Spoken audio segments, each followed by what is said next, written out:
The US Army has updated its tattoo policy, and honestly, it's pretty relaxed. Let's talk about it.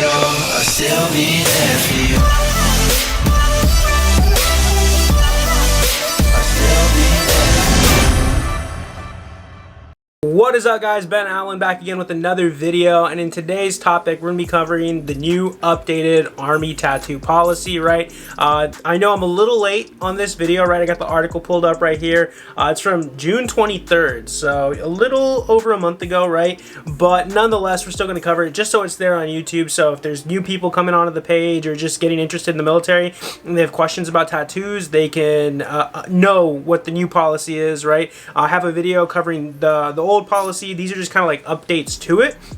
So like some of the old stuff still stands, but they changed some stuff and made it a little more relaxed. As to why, it's probably because recruitment numbers have been a little low, right? To say the least. And we'll cover that in a different video, going over all the new stuff they're like trying to push out to like incentivize people to join the military, like larger bonuses, picking first duty stations, and a bunch of other things, right? So if you guys want a video on that, let me know in the comment section below. But before we jump in, be sure to like this video, subscribe, and follow me on Instagram at @TheBenAllen. Ask me your questions on there, or join my Discord, right? Words are hard.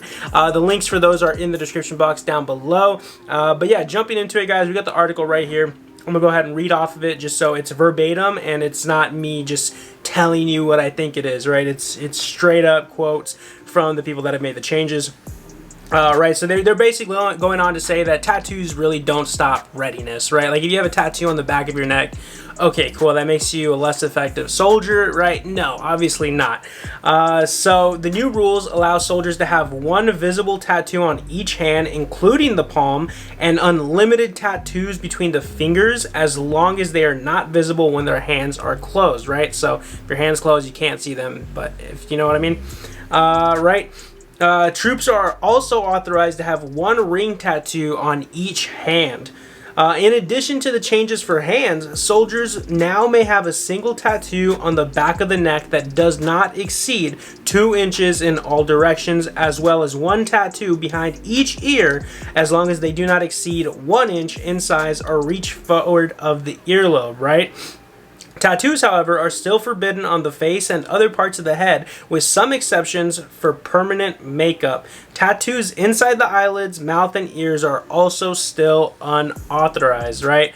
And pretty much the article goes on to say why this policy change happened, right? And it was spurred by the Defense Department's difficulty recruiting new troops into the force this last year, right?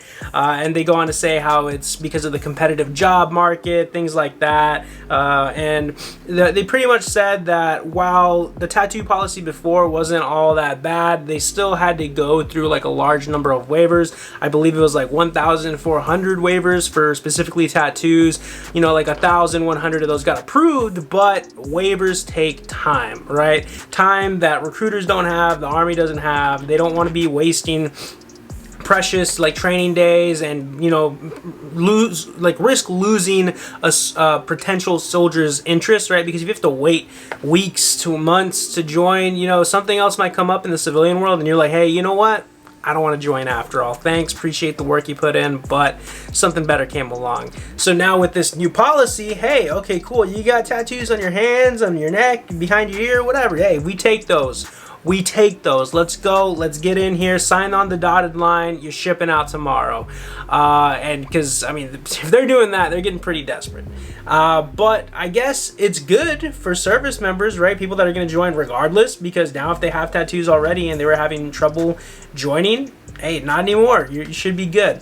On the same aspect, right, it's kind of like all the other stuff they're offering, right? And I'm gonna go over this in a separate video, but new bonuses, picking your first duty station, they haven't even like done that for like in a while. I think it's like the first time they ever allow like new soldiers incoming into the military to be able to pick their duty stations. And this is like without having to get like a special like incentive on the contract or something for a specific job. Like this is just like, oh, hey, you want to pick your first duty station? Here you go. Take your pick. You can pick from these choices right here. What do you want? Where do you want to go?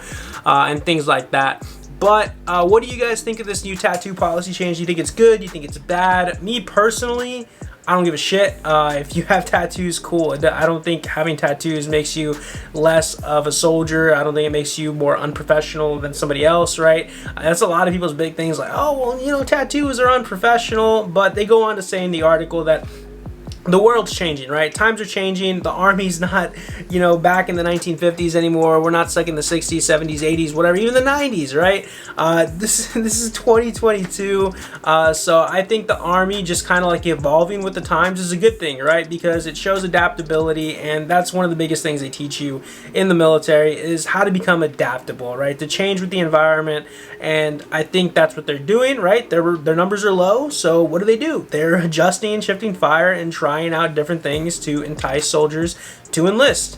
And overall, it's a win for me. I like it. I'm out already. I don't care. But I think for all these younger soldiers that are joining, right, and they even did like a demographic, like soldiers between the ages of 18 to 30 something, at least most of them have, like a good number have at least one or more tattoos. So having to go through the waiver process is just a hassle. It's a lot of work, and I think this just cuts out a lot of that and just gets soldiers or future soldiers into boots as quick as possible, makes the recruiting process a little easier, and incentivizes soldiers that may have tattoos that might have been discouraged from joining to, hey, okay, cool, I can join now with my hand tattoo. Awesome. I thought that was gonna be a problem, that I'd have to get a laser off. Nope, you're good. But thank y'all for tuning into the video. I really appreciate it. It was a quick, short little update video for you guys. I'll go over some of the other stuff they're changing, like how they up the body fat percentage you're able to have now and all that stuff. It's crazy. The Army's changing. I don't necessarily think it's a bad thing. Some people might, but overall, I think it's decent, and it's kind of moving with the times in the right direction. You know, some people are opposed to change. I know I'm one of those occasionally, but in this instance, I think it's a decent thing. What do you guys think? Let me know in the comments your thoughts, and what other videos do you want me to make? What topics do you want me to cover? Let me know. Join my Discord. Over 300 people in there that can help answer y'all's questions, and join my Instagram at @TheBenAllen. Both of those links are in the description box down below. I appreciate y'all's time. Be sure to like this video and subscribe. I'd appreciate it. And yeah, I'll see you on the next one. Later.